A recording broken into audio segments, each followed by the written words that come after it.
Hello everyone, नमस्ते। हजुरहरूलाई स्वागत छ। हामी क्वेसन नम्बर 1 देखि क्वेसन नम्बर 8 सम्म चाहिँ अलरेडी डिस्कस गरिसक्यौँ नेपाल राष्ट्र बैंक एक्ट 2058 को बारेमा, र आज हामी जान्छौँ क्वेसन नम्बर 9 मा। यो क्वेसन के छ हेरौँ है त। अकर्डिङ टु नेपाल राष्ट्र bank act 2058, what are the functions, duties and power of the audit committee भन्यो एउटा क्वेसन।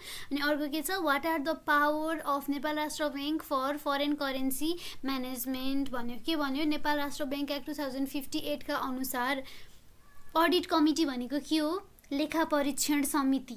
यो लेखा परीक्षण समितिको काम, कर्तव्य र अधिकार के हो भनेर सोध्यो एउटा चाहिँ।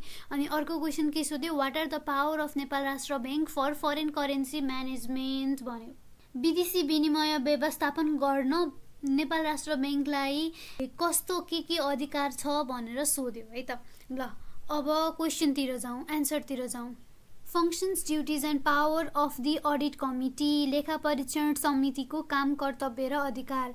The function, duties and power of the audit committee shall be as follows भनेछ है। लेखा परीक्षण समितिको काम, कर्तव्य र अधिकार देखाए बमोजिम हुनेछ भन्यो। ए नम्बरमा छ, to submit its report and recommendation to the board on account, budget and audit procedures and control system of the bank भन्यो। के भन्यो, ब्याङ्कको बजेट तथा लेखा परीक्षण कार्यविधि र नियन्त्रण व्यवस्थाका सम्बन्धमा आफ्नो प्रतिवेदन तथा सुझाव समितिमा पेश गर्ने। के भन्यो, आफ्नो प्रतिवेदन र सुझावहरू, रिकमेन्डेसन भनेको सुझाव हो नि, त्यो चाहिँ के गर्ने रहेछ, बोर्डलाई चाहिँ पेश गर्ने रहेछ, बोर्डलाई दिने रहेछ। के कुरामा चाहिँ, अकाउन्ट, बजेट र अडिट प्रोसिडियर र कन्ट्रोल सिस्टमको बारेमा है। अनि त्यसपछि अब बीमा जाउँ। To ascertain whether or not the audit and preparation of periodic balance sheet and the other document of the bank have been carried out properly भन्यो। ब्याङ्कको आवधिक वासलात भनेको के हो? वासलात भनेको के हो? ब्यालेन्स सिट हो है। ब्याङ्कले ब्यालेन्स सिट र अरू डकुमेन्टहरू चाहिँ राम्रोसँग बनाएको छ कि छैन, जसरी बनाउनु पर्ने हो त्यसरी बनाएको छ कि छैन, त्यो हेर्दो रहेछ। अनि सीमा जाउँ। To supervise the implementation of appropriate risk management adapted by the ब्याङ्कले अपनाएको उपयुक्त जोखिम व्यवस्था कार्यान्वयनको सुपरिवेक्षण गर्ने भन्यो है त। यो त बुझ्नुभयो होला, सुपरिवेक्षण भनेको सुपरभाइज हो है, सुपरभाइज भनेको सुपरिवेक्षण हो। अनि त्यसपछि अब डीमा जाउँ। To audit managerial and performance of the work of the bank in order to be assured that the prevailing laws applicable to the bank have been fully complied with भन्यो। के भन्यो भनेको के हो, ब्याङ्कमा लागू भएको प्रचलित कानुन पूर्ण रूपमा पालना भएको छ भनी विश्वस्त हुन ब्याङ्कको प्रशासन र सञ्चालनको नियमित व्यवस्थापकीय तथा कार्य सम्पादनको लेखा परीक्षण गर्ने। ब्याङ्कमा अब लागू भएको प्रचलित कानुन छ नि, त्यो चाहिँ पूर्ण रूपमा पालना भइरहेको छ कि छैन भनेर चाहिँ त्यो हेर्नु पर्यो कि। Frame bylaws for auditing of the bank in accordance with the prevailing laws and international auditing standards and to submit it to the board for approval. के भन्छ यसले, प्रचलित कानुन तथा अन्तर्राष्ट्रिय लेखा मापदण्ड अनुरूप ब्याङ्कको लेखा परीक्षण कार्यको निमित्त विनिमय बनाई स्वीकृतिको लागि समिति समक्ष पेश गर्ने भने। त बुझिहाल्नु भयो, समिति भनेको बोर्ड भइहाल्यो। कस्तो हुँदो रहेछ भने,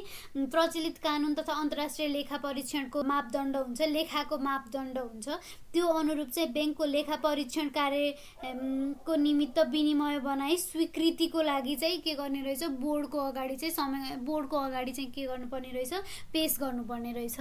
अब त्यसपछि जाउँ। पावर अफ नेपाल राष्ट्र bank for foreign currency management.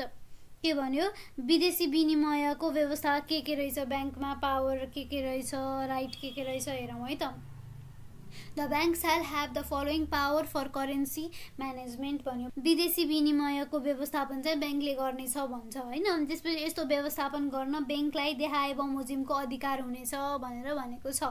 अब ए नम्बरमा जाउँ। के रहेछ, to issue licence under this act or any other prevailing laws to the person willing to deal in foreign exchange transaction भन्यो। विदेशी विनिमय कारोबार गर्न चाहने व्यक्तिलाई एसएन वा अन्य प्रचलित कानुनको अधीनमा रही इजाजत पत्र जारी गर्ने।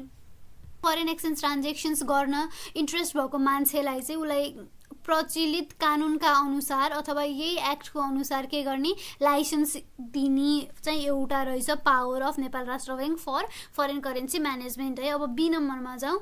to frame rules and bylaws and to issue necessary order, directives or circulars in order to regulate dealings in the foreign exchange transactions by the foreign exchange dealers भन्यो है। अब बी नम्बरमा के छ इजाजत पत्र प्राप्त व्यक्तिबाट, हेर्नुस् है, इजाजत पत्र प्राप्त व्यक्तिबाट गरिने विदेशी विनिमय कारोबार नियमित तथा व्यवस्थित गर्नको लागि नियम तथा विनियम बनाउने आवश्यक आदेश, निर्देशन वा सूचना जारी गर्ने। के रहेछ अर्को चाहिँ इजाजत पत्र जारी गरेको व्यक्ति जुन छ त्योबाट गरिने विदेशी विनिमयको कारोबारहरू जति पनि हुन्छ, फरेन एक्सचेन्जको ट्रान्जेक्सनहरू जति पनि हुन्छ, तिनीहरूलाई व्यवस्थित गर्नका लागि नियम तथा विनियम बनाउने, आवश्यक आदेश दिने, निर्देशन वा सूची जारी गर्ने काम गर्दो रहेछ है। अब त्यसपछि सी नम्बरमा जाउँ। To inspect, supervise and monitor the foreign exchange dealer भन्यो। इजाजत प्राप्त व्यक्तिको निरीक्षण, सुपरिवेक्षण तथा अनुगमन गर्ने, यो त बुझिहालियो। अब डी नम्बरमा जाउँ। To set the basis, limitations and terms and conditions for the transaction of the foreign exchange dealers भन्यो। इजाजत प्राप्त व्यक्तिको कारोबारको अधिकार, सीमा तथा शर्त निर्धारण गर्ने, यो पनि सम्झिनु होला है। अनि त्यसपछि मलाई सब्सक्राइब गर्न पनि सम्झिनु होला र हामी ई नम्बरमा जाउँ। To prescribe the system of determining the foreign exchange rate of the Nepalese currency भन्यो। फरेन एक्सचेन्ज रेट, नेपाली करेन्सीको फरेन एक्सचेन्ज रेट चाहिँ के गर्ने, तोक्ने, डिटरमाइन गर्ने।